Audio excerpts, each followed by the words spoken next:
Welcome, everyone. We see some folks starting to trickle into the webinar. We're so excited. This is our last webinar of our winter 2022 Moving Forward Network webinar series.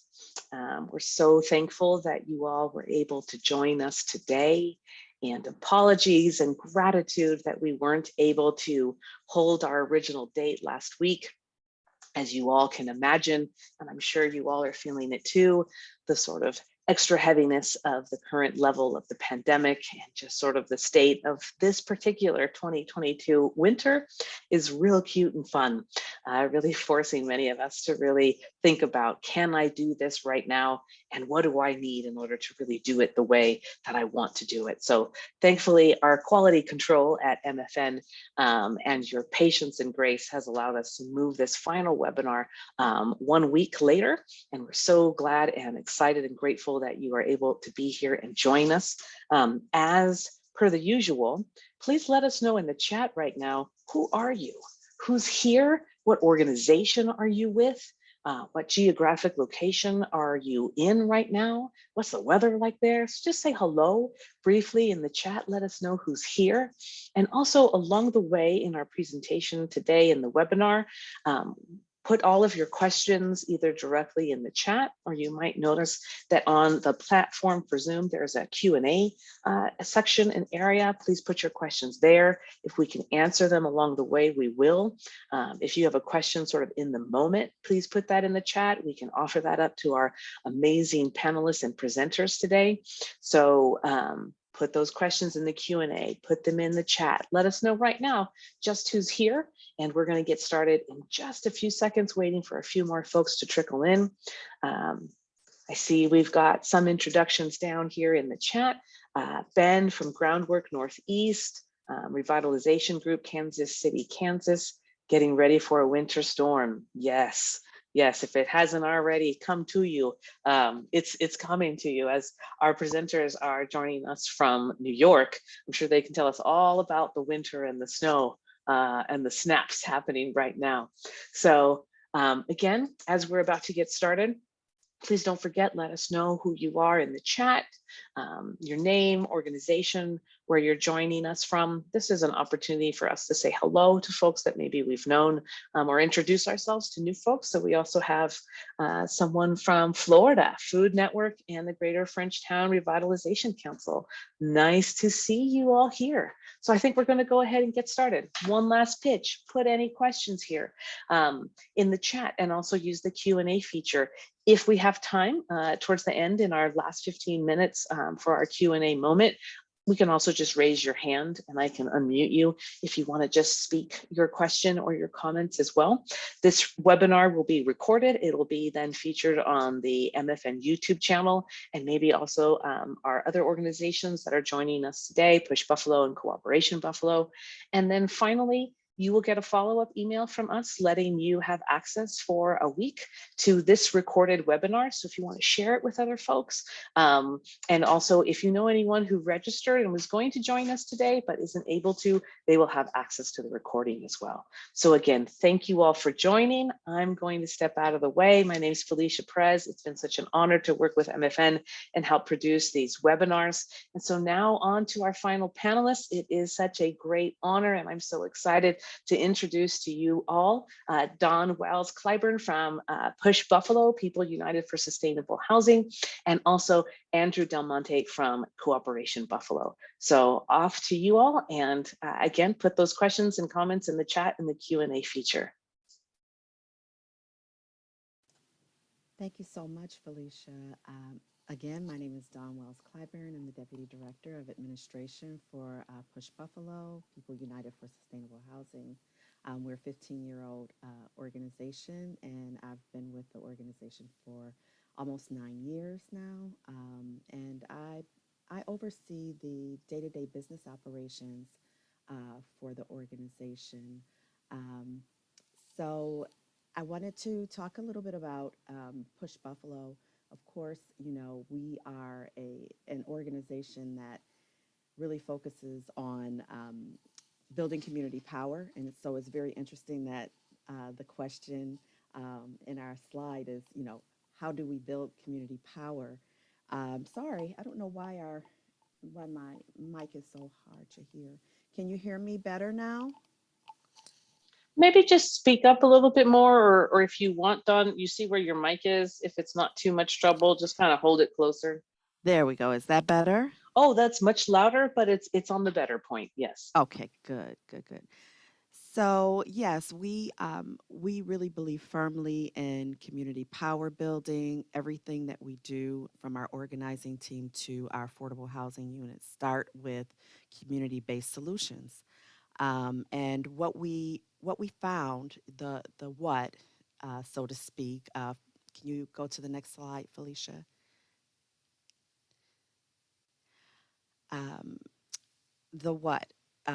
In the spring of 2020, Push responded to our community outcries for support by quickly turning our gymnasium into a headquarters for a mutual aid hub, where we were able to distribute food and resources, cleaning supplies, and things like that. And we believe we can use uh, opportunities like this to help people find the solutions to their own problems with support. And so, with that, we say the power is in the hands of the people when they have agency, and when it's done with dignity. That's when we really feel that, we can make an impact. So we looked at this opportunity. We looked at this crisis as an opportunity to share resources and to get really creative with how we were going to respond to the need. Next slide, please. And the need basically came from different areas all over, the city, but primarily in our service area on the west side of Buffalo. We had people calling in for food, and most of this, came in because people were becoming sick. They were caregiving. They were um, fearful of working, and especially in unsafe working conditions or uncertain working conditions because of the newness of the pandemic. And they were also in fear of being evicted. I'm sure this was not just the impact locally, this was nationwide, and we're still dealing with it to some degree. So we were able to provide, or at least respond to, the need for food, cleaning supplies, masks, to assist with transporting some of those things to folks directly, because sometimes it was difficult for folks to come to the site. So we arranged for transportation, and we'll talk about that a little bit more later. Um, and one of the most impactful things that we did, besides provide food to the community, was the landlord intervention and rent support. So we were able to successfully welcome over 3,500 folks to our mutual aid hub, either directly or by providing that support mobily. And we covered about $90,000 in grocery and household supplies to, directly to individuals for that support. We also, I mentioned the landlord intervention and rent support. We provided $58,000 in direct support to individuals and families for rent and utilities, and this also included direct payments to landlords after, extensive negotiations to get rent abated. And we also were able to forgive rent for the month of April and May of 2020 for Push tenants. So Push has both commercial and residential tenants. Our commercial tenants are small BIPOC businesses, and they were suffering with, the effects of the pandemic as well. And we also have a building that has senior residents, and we were able to provide that support as well. We were able to support local cooperatives and small businesses in $26,000 in financial support. So that was outside of the direct rent payments to those commercial businesses. And Andrew, I'm sure we'll talk a little bit more about that, what that support looked like in terms of the cooperatives. Um, we didn't just look at um, providing support to individuals. We really took a look around, at our landscape and said, who else is doing this work and who needs support, and how can we get services and resources to the communities faster? So we partnered. We reached out to our partners and allies to find out what they were doing and what supports they needed, and this came in, multiple ways. We provided $46,500 to other grassroots, small and grassroots organizations, Justice Justice for Migrant Families, the Coalition for Economic Justice, of course, Cooperation Buffalo, Mutual Aid Fund, and Grassroots Garden, local um, landscaping and gardening effort. Next slide, please. So the response, um, we were able to fundraise. That was obviously a big portion of this, about $250,000.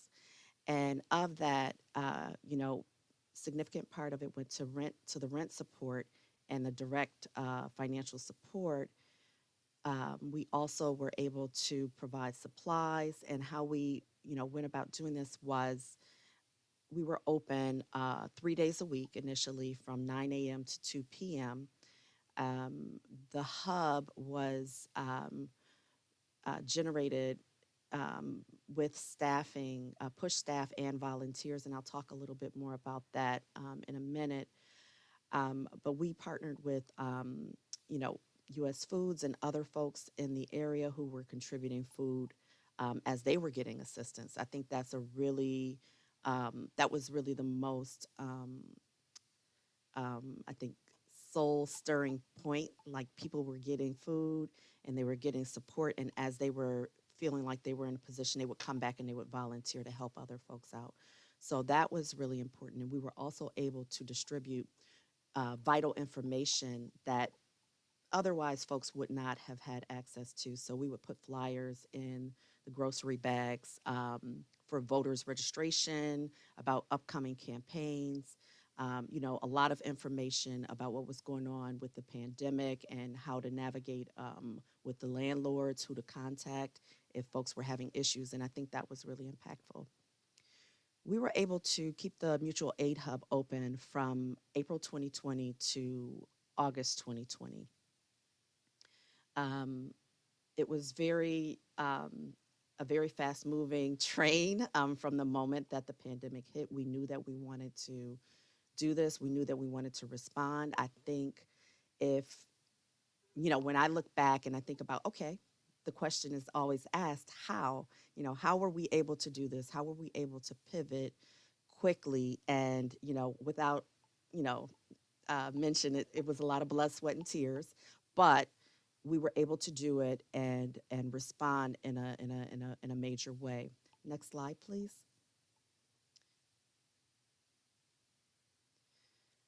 So one of obviously the major components of staffing the hub was the conversion. So our gymnasium that formerly held youth programming, basketball, senior programming, we quickly made the decision to convert it over, and we had to find all of the resources, staffing, volunteers, the infrastructure. How are we going to, support this effort for? I think initially we thought we were only going to do it for 2 months, and it ended up being several months. And then, I'd mentioned before the partnerships and the allies that we had. So, how can we best utilize the networks that are already in place without recreating the wheel, and really really streamline um, delivery to everyone? And, obviously fundraising. So with the staffing, we really took the approach that all hands on deck as soon as possible. So we were already in the process of securing remote work for everyone. So that meant like just for the regular day to day outside of the pandemic and the mutual aid hub, we needed to provide laptops. We needed to make sure that the technology was sufficient, and if that folks had internet access to be able to support this effort. But one of the major pieces was being able to field calls from people who needed very specific types of help, especially with the rent support. So we have a team called Push Green, and Push Green was very instrumental to the um, early days and really throughout the entire hub infrastructure to receive phone calls. So Push Green typically would handle weatherization and was responsible for the state's energy and research development programs that we work with.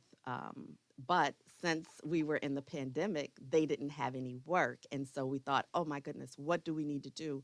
Oh, how do we respond? We can take this team that really has like no work to do and keep them working and also be able to respond to the call. So thankfully, we had already done some significant technology upgrades with our phone systems that allowed us to forward calls to the group for a specific period of time to take those calls in, and it was their responsibility to um, receive those calls and dispatch to whoever needed to go to. So that was really I feel a really important uh, lesson learned, best practice.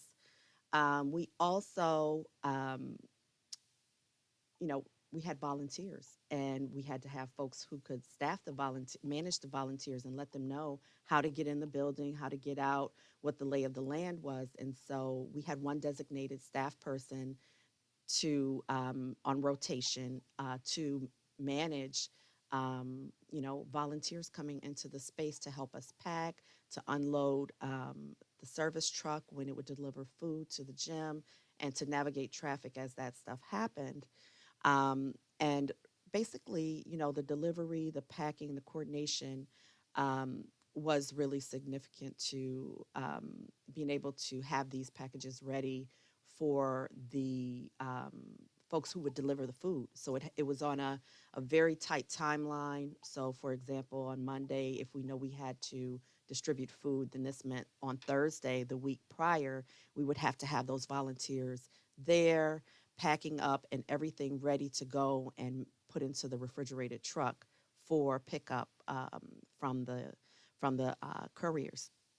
And so overall, we had about 70 volunteers who came. And the picture that you see right here is one of the community members who had received food and who was coming back to help pack. Um, so that was really exciting to do that, and we got a lot accomplished. But one of the not even but and um, uh, the one thing that folks don't really necessarily see or know about that I think is important to other folks who are thinking about implementing this or trying to improve what they're doing is looking at the system support, the infrastructure that that you currently have, and how to improve that or make it a little bit more firm so that you can accommodate. So outside of staffing and pivoting to that work, um, we we decided that we were going to make decisions about how to disperse funds in a committee format.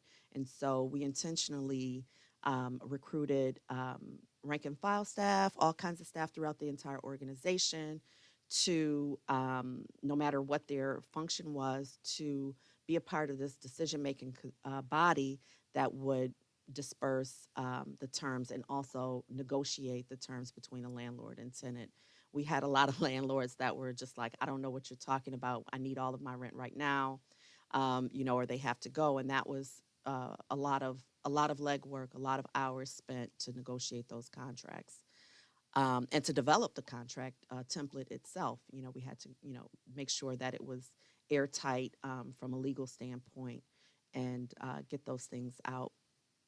The information flow, we had to develop a tracking system for incoming donations that would report directly out only on this effort, not our programmatic efforts.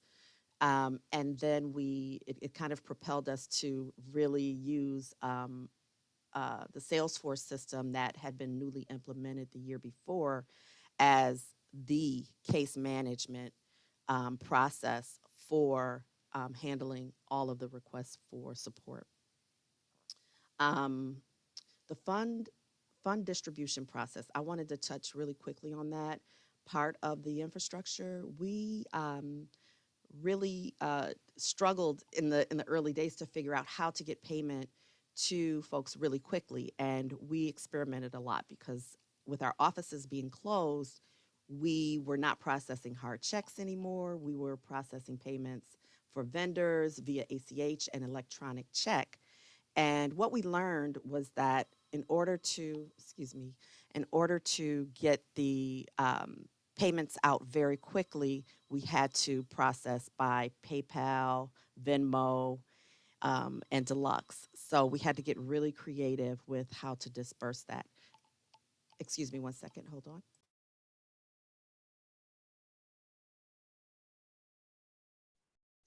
As you can see, Don is already getting a phone call about this mutual aid right now. No, Don, go ahead. Don, go ahead. Keep Thank you for going. your patience. Yeah, so I turned my cell phone off, but then we have the hard line here coming in. So, yeah, I think that was really important to mention how we were able to do that because it was not like a cookie cutter approach at all. It was literally, oh my goodness, let me download these apps onto my phone and get payments out to folks. Or we have an electronic check that we can print off here because folks didn't know how to process it. And then we're actually going out from our homes to other folks' homes to. So, that was a lot. And then moving on, partnerships, I'd mentioned that earlier. We we used a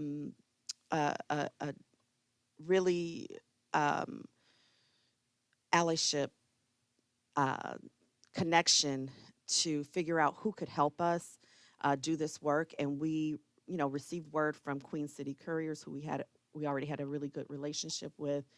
And they stepped up and they said, "We'll do it. We'll deliver them." So they, had their bikes. Queen City Couriers is a courier service that is mostly bike people on bikes, and they came in and saved the day, really. And United Foods, U.S. Foods, was the vendor that stepped up and said, "We will do this. We will work with you all. We will give you a discount. We'll figure out. We'll do whatever we have to do." And we literally had like a semi a semi truck in our parking lot.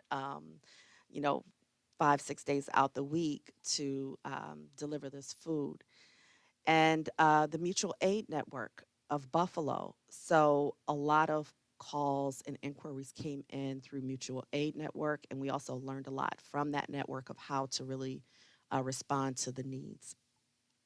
Um, and funders and donors. So a lot of times we will get questions, well, how were you able to shell out this type of money and forgive rent and process you know these invoices for food that was coming in? Was it all through donors, individual donors? Well, we had $60,000 from about 300 push donors. However, the most significant funding came from Push's existing funding network, where we had funders that would, we would either reach out to them directly or they would reach out to us and say, "Hey, what can we do to help? We heard that you're doing this." And they would release the restriction or provide additional funds to us for mutual aid relief. And so that allowed us to really, get the funds out there to pass through to other organizations and to make this effort happen. I think that's it. Next slide. Yep. Okay. I think this is where I pass it on to Andrew or back to you, Felicia. I don't know if we have any questions that you want me to take. No questions so far, so we'll hold off until Andrew is done, and then we'll get all our questions and comments in unless folks put them in along the way. So go ahead, Andrew. Awesome. Thank you, Dawn. I was so inspired at the time being so close to the Push Mutual Aid Hub, and getting to like relive it through this this webinar is also really inspiring and energizing for me too. It was a really like all hands on deck. We're doing this for our neighbors and for each other kind of moment. It was very, you know, as horrendous as that period was in early 2020, it was also a really like galvanizing and solidifying experience at the same time.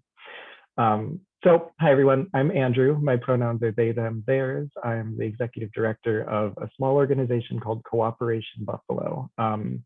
We started as an unincorporated project back in 2016. And a few years into that experiment, we joined forces with Push to be fiscally sponsored by Push for 3 years from 2019 through 2021, and have only recently grown enough wings to be able to fly out of the nest and be on our own now. So we're a little bit more independent, but during the heat of the pandemic that we're talking a little bit about today, we were under the wing of Push and also very entwined with Push's mutual aid efforts, while also trying to support the burgeoning cooperative business community in Buffalo that we were supporting. So you'll see our mission statement here. We are a nonprofit project that focuses on both community organizing and business development as a means to lift workers up into ownership positions. So we're trying to get people to start or convert existing businesses to the worker cooperative model, where all of the employees co-own the business together, own an asset. For some people, it's their only opportunity to do so, and build wealth and have financial security through being owners of the place where they work and being able to control their workplace, rather than being in the rather precarious position that many workers are in these days. Next slide, please.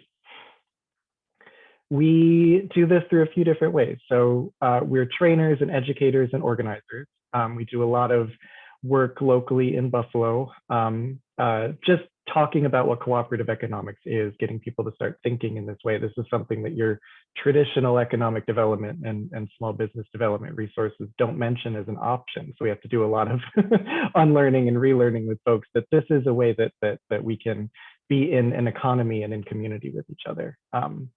We support the incubation of specific worker co-ops that align with our mission. And then we offer technical assistance to other co-ops which don't necessarily align fully with our values and principles, but we have a mission more broadly to grow the co-op sector here in Buffalo. We probably have, about a dozen cooperative businesses in total, and only 3 or 4 of those are worker-owned cooperatives, which is the subsection of co-ops that we're really focused on.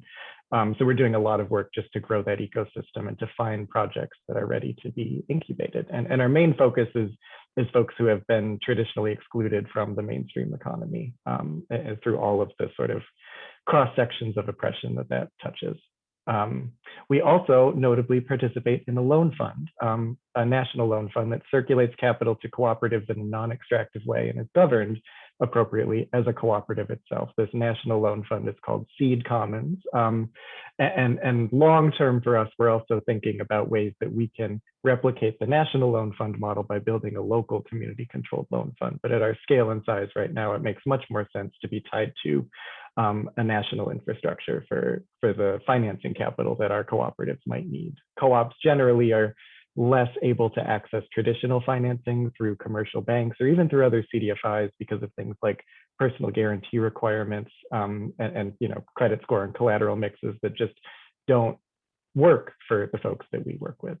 So it's a little bit about what we do, but I'm obviously going to get us talking a little bit more about the mutual aid work that we did in 2020 and 2021. So I'm going to step back for a little bit. I imagine that everyone on the call knows a certain amount about mutual aid. That's why you're here, you're interested in it. I just want to share some of these bullets more as a way to say, like, this is some of the values and principles that we brought into how we thought about mutual aid in our project specifically. So really fundamentally, this notion that mutual aid is solidarity, not charity, which obviously becomes a very interesting conundrum when we as nonprofits who engage a little bit more in the traditional charitable models have to craft programs that can meet more of this solidarity model than the traditional foundation grant supporting charitable causes model that we get shoehorned into often. I'll come back to that in a minute, but that was a really fundamental way that we were thinking about this. Another way that we framed this to the community when we were working with them was capitalism is the crisis, right? We certainly had the immediate crisis of COVID-19. We've had past immediate crises just in this last decade of financial ups and downs and things like that. But at the root of this is mutual aid is here because there are communities whose needs are not met by the overarching system, by capitalism, right? And mutual aid is a great way to point out and do something about particular flaws in that system and address needs that are not being met. Mutual aid is often a crisis response. Some folks in some communities have been in crisis for hundreds of years. And so mutual aid is an ongoing practice, not something that only crops up just when a crisis happens. Crisis is a lived reality for a lot of folks day in and day out. So that's part of this. And then lastly, we also think about mutual aid as against austerity and this concept of disaster capitalism, which is where you'll see governments and states and large corporations taking advantage of a major disaster to adopt economic policies that the population would generally be less likely to be all about, but in a disaster, we'll take what we can get, right? And so mutual aid is a way to say, we're not going to take whatever you're going to try to throw at us top down in this model. We're going to practice ways that we know we can share and distribute resources equitably. So those were some of our sort of tenets in designing what we did. Next slide, please. So what isn't mutual aid? Here's one example. I'm very happy that Governor Cuomo's face is generally blurred out in this picture, but this was something that popped up around the same time. Mutual aid between states is certainly not what we have in mind. And obviously there's no copyright on this term, right? So you're gonna see it used in a lot of other different ways, but this is more of an example of just how government should be working and not really an example of what we're talking about. And there's certainly other examples of what folks call mutual aid that doesn't really fit this solidarity, not charity, and capitalism is the crisis mindset that we're bringing to it. Next slide, please.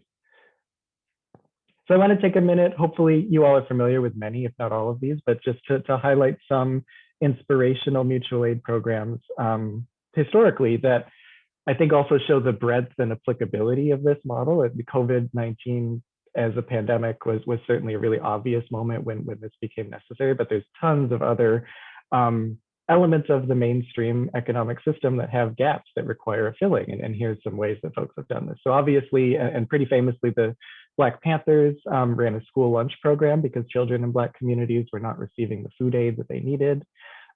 Similarly, Food Not Bombs arose out of a lack of food aid in communities all across the globe. And that also at the same time is drawing attention to over-militarization, which is where those resources are going instead of just feeding people, right? No Más Muertes, or No More Deaths, is another example of folks providing water and survival supplies to folks at the southern US border. And the Street Transvestite Action Revolutionaries, or STAR, arose following the Stonewall Rebellion in New York City to offer housing and aid to transgender and queer folks during those uprisings and that unrest. Also, solidarity support during direct actions is another example of where mutual aid comes up a lot. One example I like to lift up is Lesbian and Gay Support to Minors, which was a group of LGBTQ activists from London who came together in the mid-80s to support the strike of the National Union of Mine Workers in northern UK after Margaret Thatcher blocked the union from receiving other forms of aid. It's a great way where we see this intersectionality of movements and oppressions, right? And then obviously disaster responses, right? So mutual aid efforts that arose during the recent hurricanes that we've had, the penny auctions during the Great Depression era when farmers would ensure that their fellow farmers could buy back their farms for a penny was a form of mutual aid. And obviously all of the mutual aid efforts that sprung up during the COVID-19 pandemic. We're talking about just a couple examples in Buffalo, but almost every major city in the US saw some grassroots movement where folks were meeting their community members' needs in the past couple of years, which has been very inspiring. Next slide, please.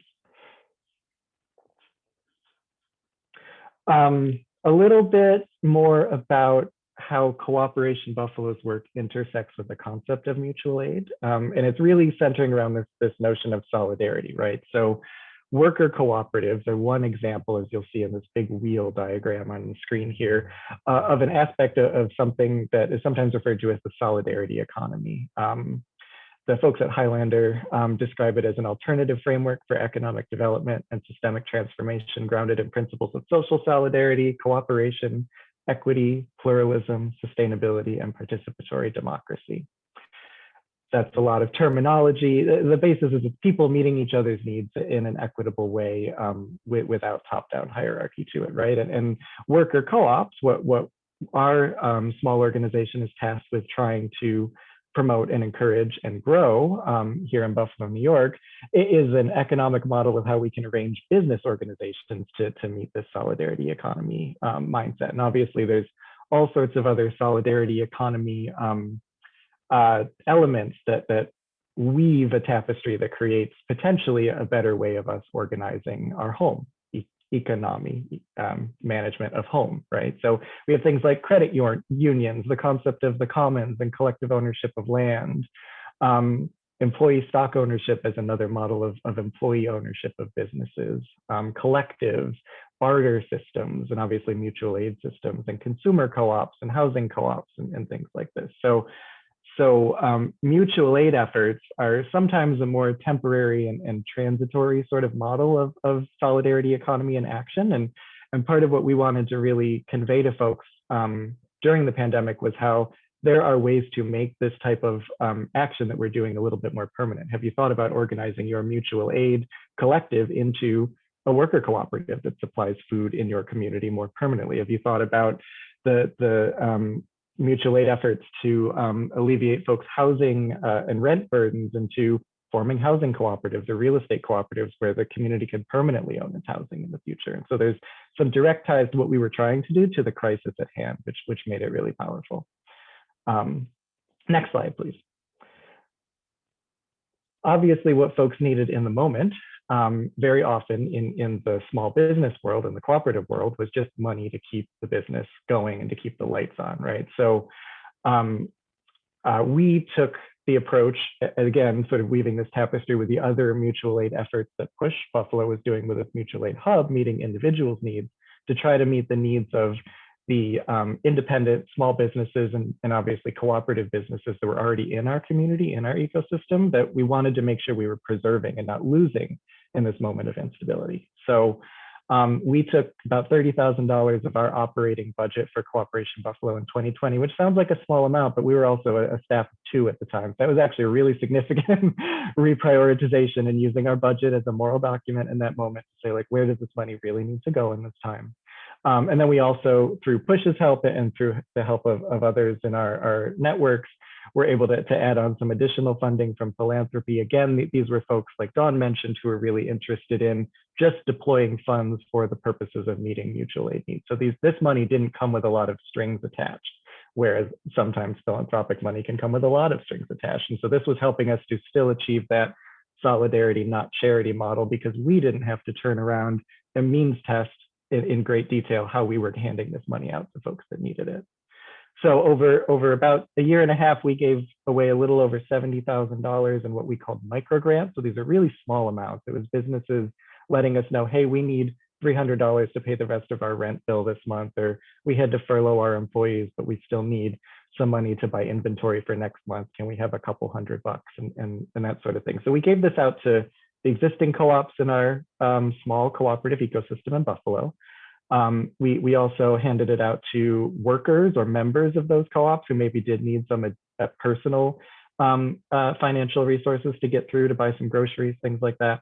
And then a lot of our funds also went to other primarily Black, Indigenous, and other people of color owned small businesses in our immediate place-based area of the west side of Buffalo, where we and Push are located, and more broadly across the city of Buffalo. And it was 75 different individuals and businesses. So you can see the size of these grants were generally pretty small, but it was enough to really get people stabilized, and that was the goal.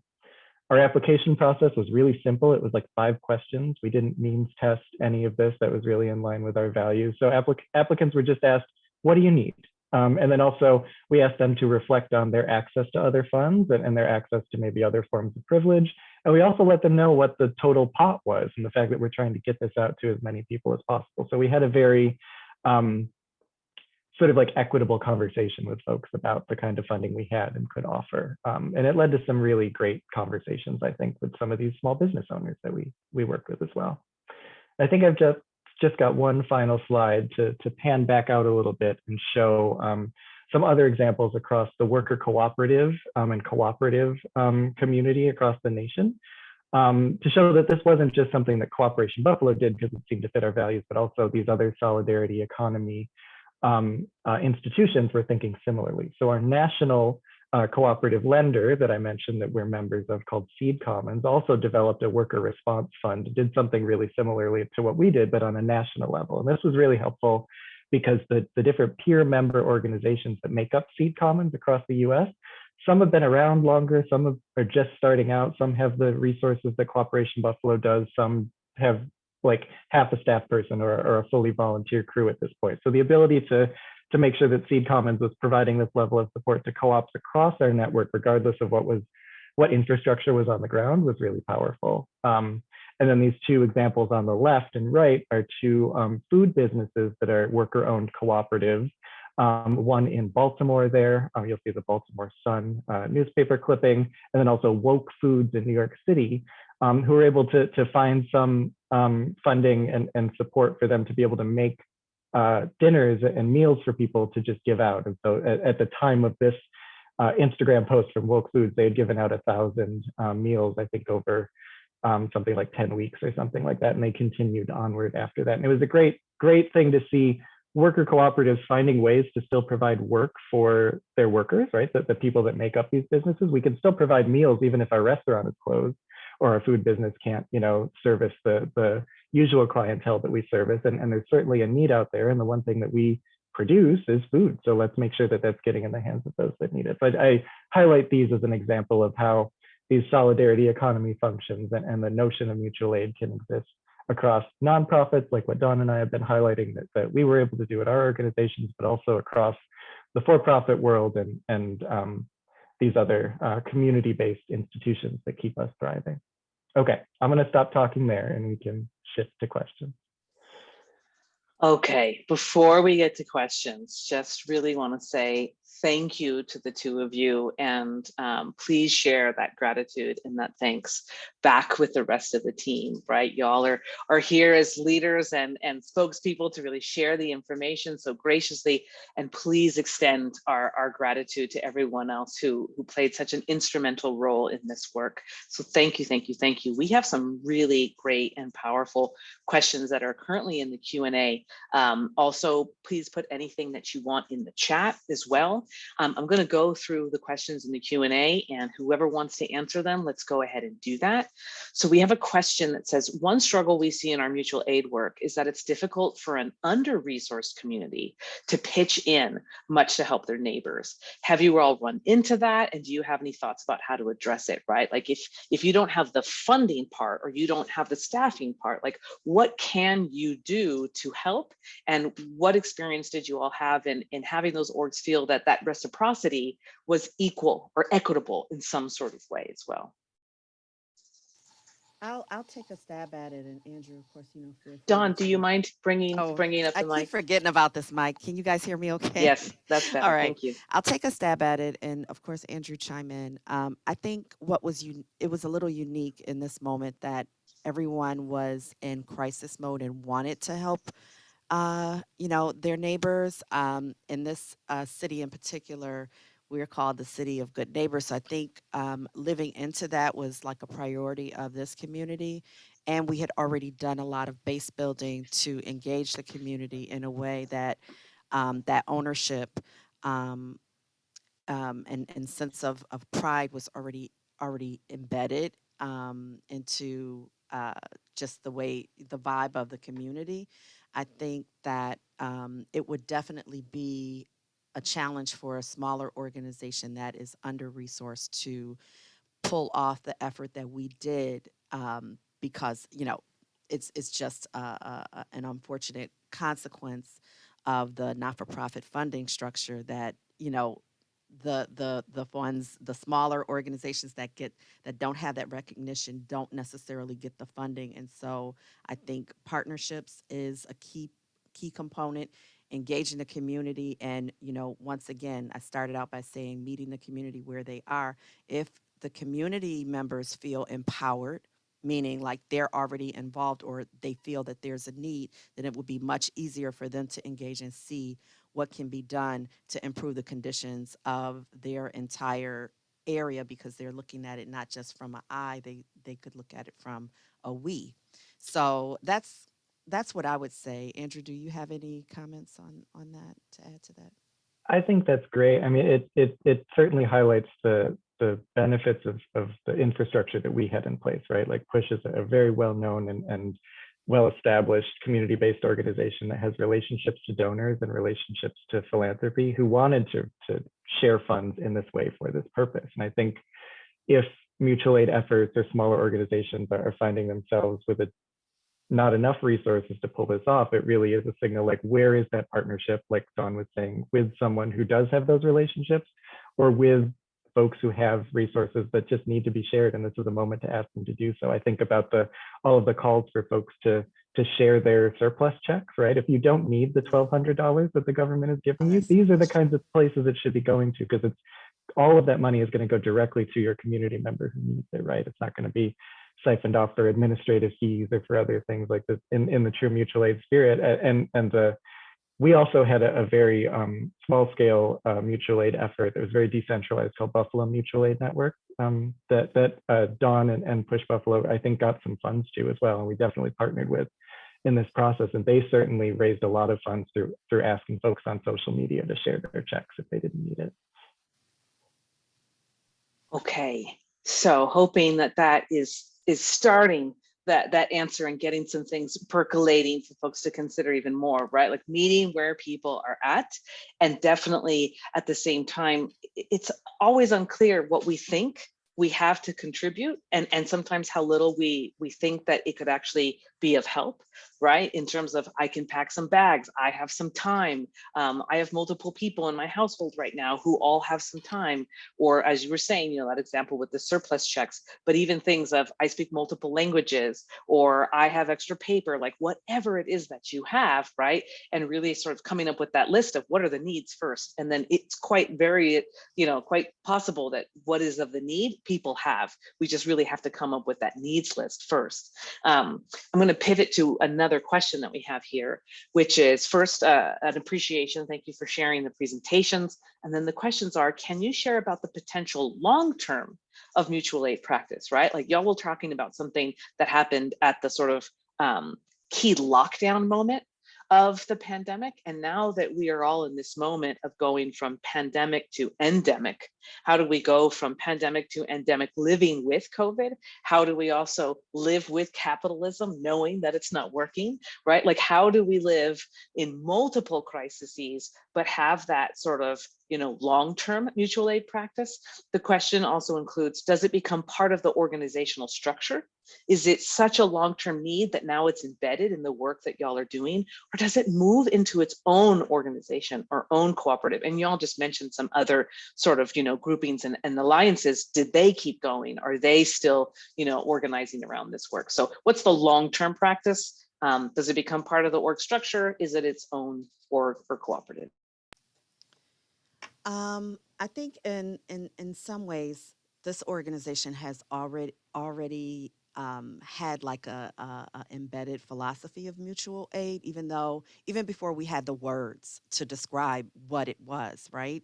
And yes, in this moment, it was a very short-term emergency response to the need. But I think overall and long term, I think organizations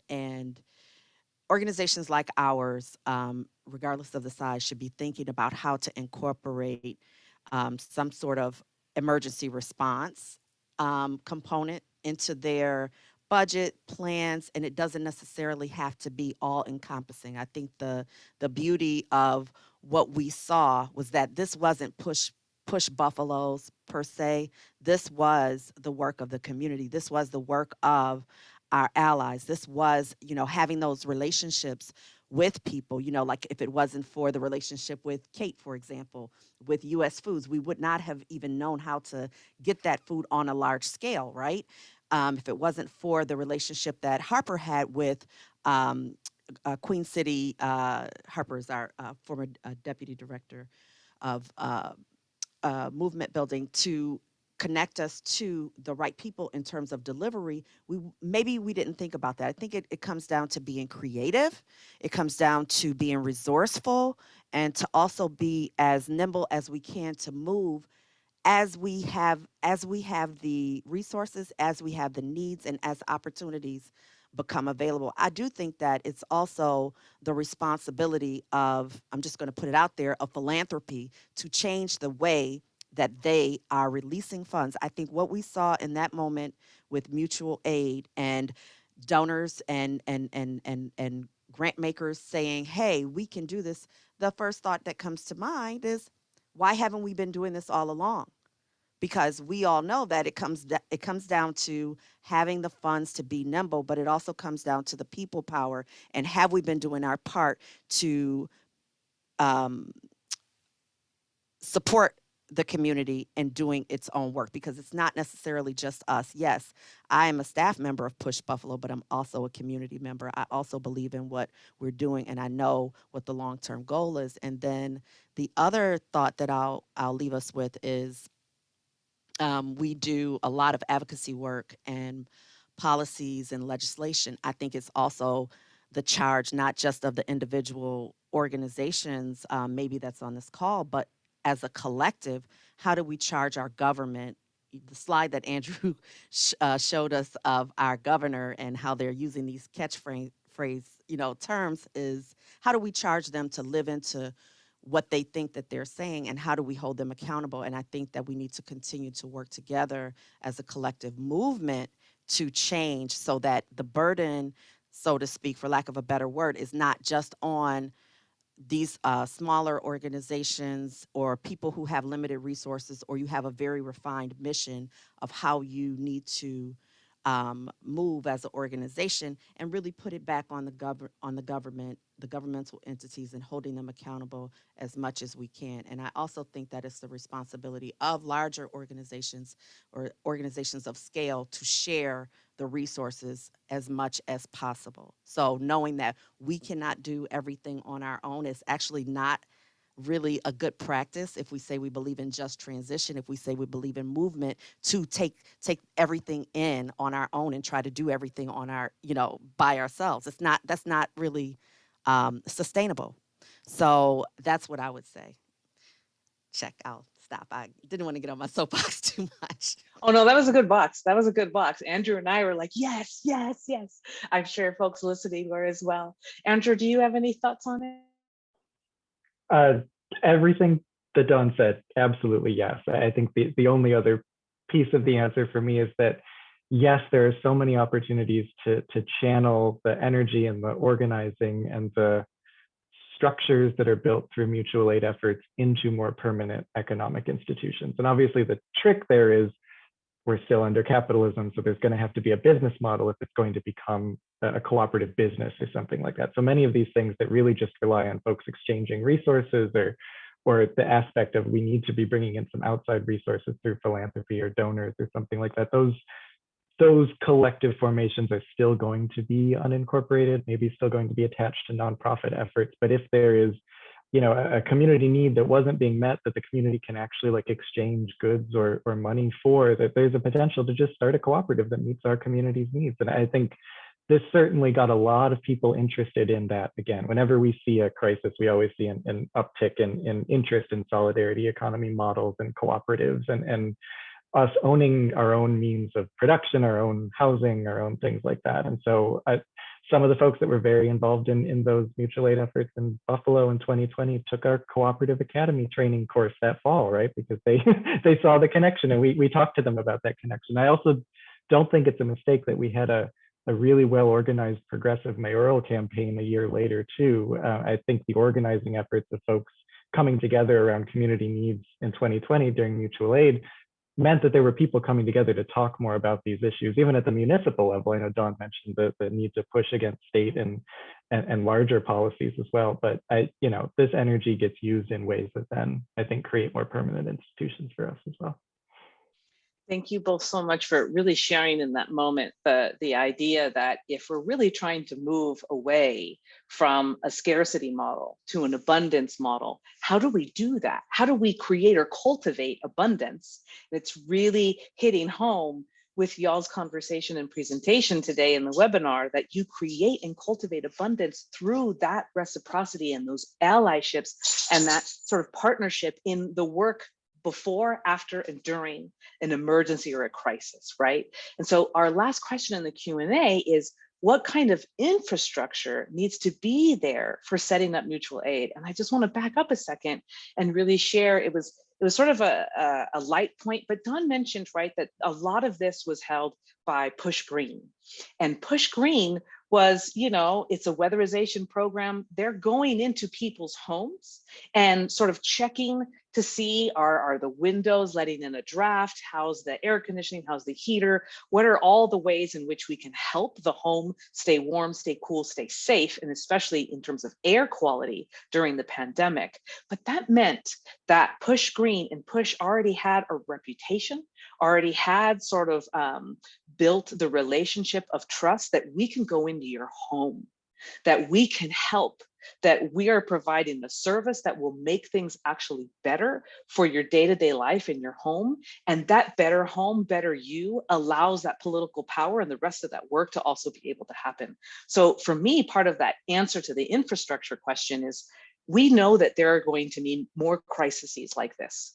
We just know that there are. This wasn't the first one. This was many that led to this moment as well. And so now's the time to see that infrastructure, because it's coming again. And so for me, the infrastructure that I really heard from the two of you was that reciprocity and that practice, that mutual aid is not an action where it's done and it happens and the goal is attained, but that the praxis is ongoing reciprocity, ongoing partnership, ongoing community sharing of whatever that wealth is that we might have in abundance. What else are key, very specific infrastructure needs that y'all would give as advice and guidance for folks who are like, okay, I bought it, I'm in, mutual aid, let's do it. What do I need to do? It's mostly the soft feely things is the things that come to mind when I think about that, right? It's being courageous and bold and creative. I think that, I mentioned Push Green as a department that was, they had a body of work. They would have not had work to do, and constantly thinking, what do we do with what we have? So I think that coming together, not leaning, so to speak, on your own understanding, but also engaging again with the community. What do you need? Looking at where the problems are and figuring out the weak points of your organization, and even strengthening them. Like, one thing that I saw again was how do, really simple things that seem simple but are complex and nuanced, and solving them. Infrastructure. How do you get a person payment? How do you get your staff to be able to do the things that they need to do for a community member? It seems simple. We're not in the building, but we can come together and ask each other questions. We can have brainstorming sessions with each other and figure these things out. And I think it's definitely specific to the organization's capacity, and also to the creativity and fluidity, and risk tolerance. Like, right, like, there was a degree of risk that was involved in making the shift that we did. We had to talk to our stakeholders, we had to talk to our board, we had to talk to our staff, like, oh my God, I'm in a crisis and I don't know if I'm going to have to caregive for my family member. I will sit here and tell you and be honest, I really was not sure how we were going to be able to do that, but having a degree of faith and having a degree of courage that we can do this, we can and should do this work because we have some resources. So that's what I have to give. Final ideas, comments, feedback, Andrew. I think the most important infrastructure is the human infrastructure, like you were saying, Felicia. Like, organized communities are stronger together. And so if we're not doing the work to get to know each other and show up for each other, then all of this is a lot harder. And if there's enough humans involved, someone's going to know how to make a spreadsheet to hand out the goods. Someone's going to be able to figure out the fiscal and financial needs. Someone's going to be able to figure out the legal or technical needs. So I'm less worried about the like, you know, the more traditional pieces of infrastructure. It's about having enough people that are willing to show up for each other. And that's the work, organizing each other, that we can be doing, crisis or not, all the time. Yes. So if it's someone's birthday, someone's holiday, something happened that is very, you know, like hard and challenging in the family or an individual's life, show up, be there, acknowledge all the things from the little to the smalls. We need it all right now. And I just want a final tip. Don kept saying the word creativity, creativity. And lots of times we get lost in, I don't know where to start. Creativity, I can't make something out of nothing. Turns out creativity is taking something that you already have and using it for something different. We've all done that. That moment when you need a hammer and you use the stapler, that's creativity. So the moment when you have staff who are supposed to do weatherization, but they're not able to do that work, and you pivot and you have them really lead or be a main central part to the sharing of all that mutual aid work, that's creativity. So that's what we mean when we say creativity. You have all that you need, as mentioned by everyone here. Thank you so much. We are here in this abundance creativity and in this moment of partnership. We appreciate you all being here for the webinar. Thank you, Dawn.